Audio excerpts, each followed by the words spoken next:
DS TV news के साथ आप देख रहे हैं एमडी अनीस की रिपोर्ट। तरफगंज नगर पंचायत में इस वक्त हमारे साथ में ताज मोहम्मद एडवोकेट जी बैठे हुए हैं। इनसे मीडिया की टीम ने जब समय लिया तो इन्होंने अपने कचहरी ग्राउंड में ही मीडिया को समय दिया, क्योंकि ये जनता के बीच में चल रहे थे और जनता से घर घर घूम के जो है वोट मांग रहे थे और ये कह रहे थे कि आपकी बार बहुजन समाज पार्टी तरफगंज नगर पंचायत के अध्यक्ष का हमको चुनाव जिताइए, क्योंकि तरफगंज नगर पंचायत में कई समस्याएं हैं। तमाम समस्याओं से तरफगंज जो है हमारा जूझ रहा है। ना ही यहाँ पर नालियों की व्यवस्था है, ना ही यहाँ पर जो है सड़कों की व्यवस्था है, सड़क एकदम बेहाल है। ना ही यहाँ पर गरीबों को रहने के लिए आवास की व्यवस्था है। तमाम वृद्धा पेंशन, कई राशन कार्ड, तमाम समस्या जो है तरफगंज नगर पंचायत में है। इसीलिए बहुजन समाज पार्टी के कर्मठ प्रत्याशी ताज मोहम्मद एडवोकेट जी यहाँ तरफगंज से नगर पंचायत चुनाव में खड़े हैं। इनका सपना है कि मैं बहुजन समाज पार्टी से नगर पंचायत का अध्यक्ष बनूं और तरफगंज नगर पंचायत को जो है दुल्हन की तरीके से सजा के रख दूं, क्योंकि यहाँ पर जो है तमाम तरीके से लोगों में इधर उधर की अफवाहें फैलती हैं। इसके पहले जो है यहाँ पर प्रधानी था।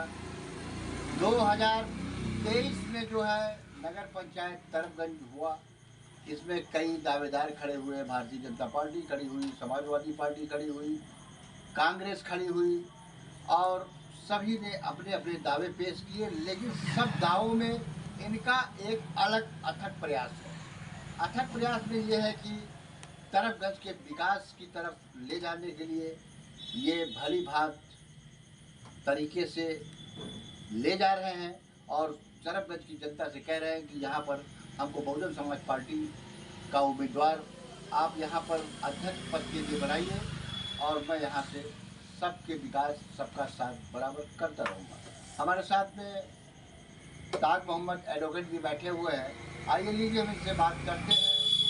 ये हमारे टीवी चैनल के माध्यम से जनता से क्या अपील कर रहे हैं, जीतने के बाद ये क्या क्या करेंगे विकास, इसके बारे में बात करते हैं। सर अपना नाम बताइए। मेरा नाम ताज मोहम्मद एडवोकेट है।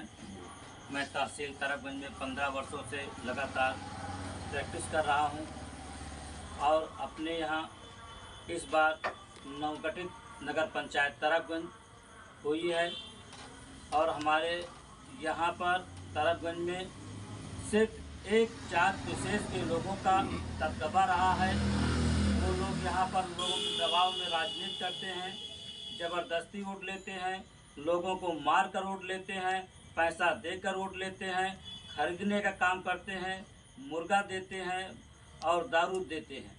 मैं ऐसे लोगों से अपील करूंगा कि स्वतंत्र होकर, निष्पक्ष होकर अपना वोट दें। किसी भी लोगों के बहकावे में ना आए, किसी से पैसा ना लें, किसी से दारू ना लें, किसी से प्रलोभन ना लें और निष्पक्ष होकर और ताज मोहम्मद एडवोकेट को अपना बहुमत मत देकर विजयी बनाएं। और हमारे यहाँ अभी हम बताना चाहेंगे तरफगंज में हमारे यहाँ टेलीफोन एक्सचेंज टावर है, किसी भी पिछड़े वर्ग के लोगों को आज तक नहीं मिला। किराए बैंक पर है, 8 बैंक किराए पर है, 10 बैंक किराए पर हैं, लेकिन किसी अल्पसंख्यक समुदाय के पिछड़े वर्ग के लोगों को, अनुसूचित जाति के लोगों को इसका लाभ नहीं मिल रहा। सिर्फ जात विशेष के लोगों का ही दबदबा इसमें और ख़ास करके उन्हीं लोगों को मिल रहा है। तो ऐसे लोगों से मैं गुजारिश करूंगा, निवेदन करूंगा कि हर जात के लोगों को पद बांट कर रखना चाहिए, ताकि कोई जात विशेष किसी समुदाय पर, किसी जात पर हावी ना हो। सारे जात में हर एक पद को बांट कर रखना चाहिए। जब सारे पद एक ही जात को दे दिया जाएगा तो वो उस पर हावी हो जाते हैं। तरफगंज में तमाम समस्याएं हैं। लगभग हो गया 5-7 बरस से 22 कॉलोनी अल्पसंख्यक समुदाय की आई थी, जो लोहिया कॉलोनी थी। 3.5 लाख रुपए एक एक लोगों का था। 22 कॉलोनी थी, 22 कॉलोनी की कीमत लगभग 77 लाख रुपए होता है और 77 लाख रुपए अल्पसंख्यक समुदाय के लोगों का फंसा हुआ है।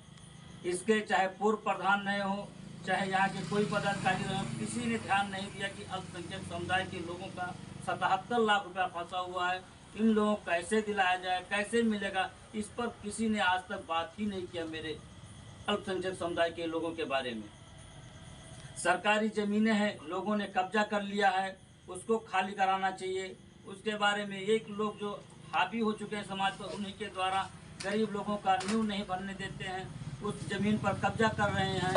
ऐसे लोगों को हटाकर निष्पक्ष होकर चुनाव करें। जो लोग समाज पर हावी हैं, जनता देख रही है, उनको बाखूबी समझ रही है वो कौन लोग हैं जो तरफगंज में हावी हैं और लोगों की ज़मीन कब्जा करते हैं, ज़मीनों पर लोगों का निर्माण नहीं होने देते हैं। इस तरह से जनता इस बार ऊब चुकी है ऐसे लोगों से और किसी अन्य पिछड़े वर्ग के लोगों को चुनना चाहती है। और पिछड़ा वर्ग में सारे प्रत्याशियों में इकलौते पिछड़ा वर्ग से हम उम्मीदवार हैं, इसके अलावा कोई ऑप्शन जनता के पास नहीं है।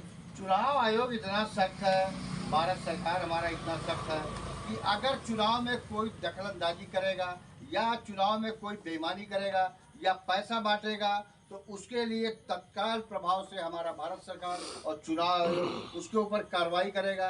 लेकिन इस पे जो है तरफगंज में आप ये बता रहे हैं कि यहाँ पैसा बढ़ता है, ये बढ़ता है, इस पे जो है सरकार क्या कर रही है?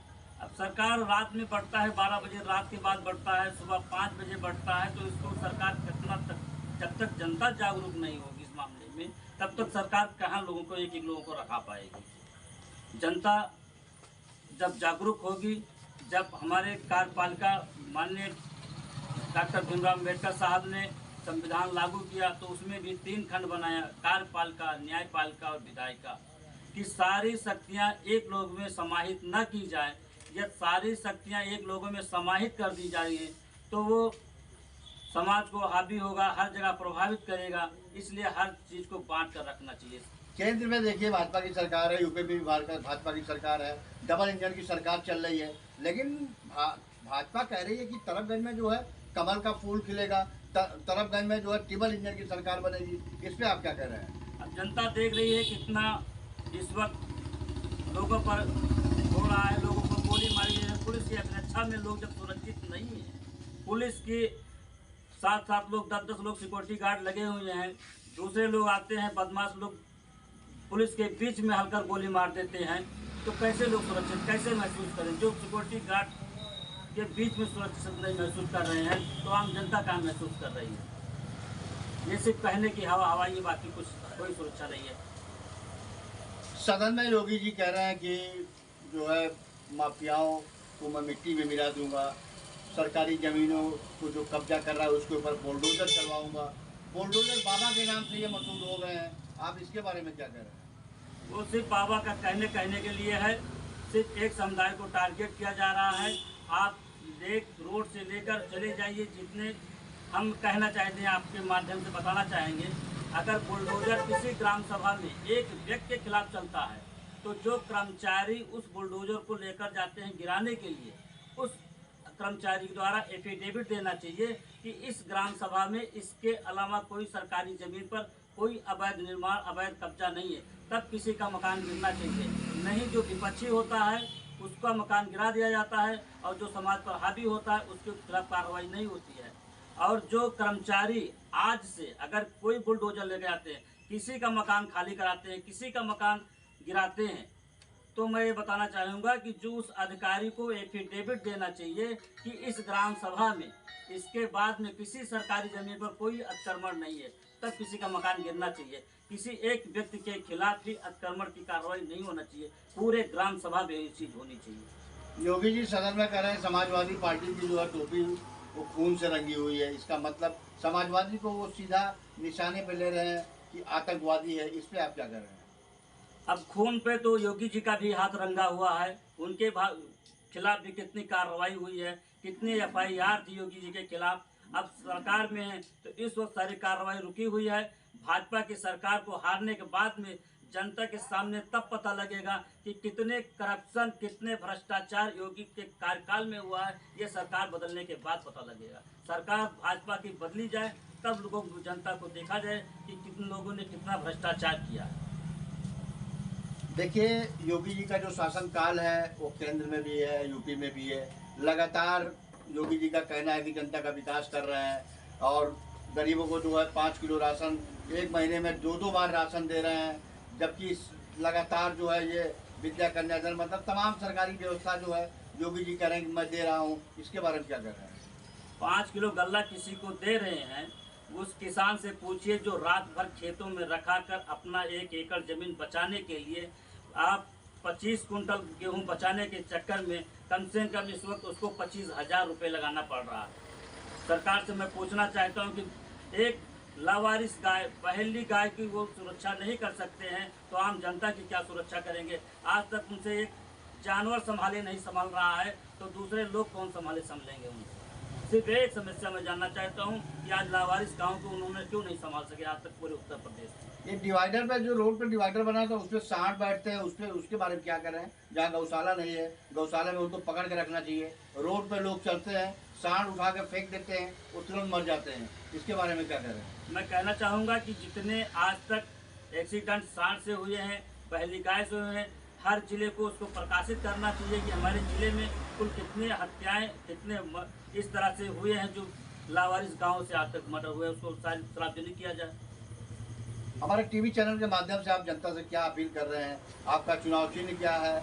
आप जीतेंगे तो उसके बाद क्या करेंगे? पूरी बात बताइए आप। मैं तो पहले ये कहूँगा कि जितने जिसकी भागीदारी उसकी उतनी हिस्सेदारी। जो जिसके जितना हिस्सा है, जैसे कोटा है, टेलीफोन एक्सचेंज टावर है, बैंक किराए पर हैं, डाकखाना किराए पर हैं, ऐसे लोगों को पिछड़े वर्ग वाले मकान में दिया जाए। उन लोगों का किराया लगभग 1 लाख से लेकर 1.5 लाख रुपये महीना है। सिर्फ एक जात विशेष के लोग वो पूरा प्राप्त कर रहे हैं।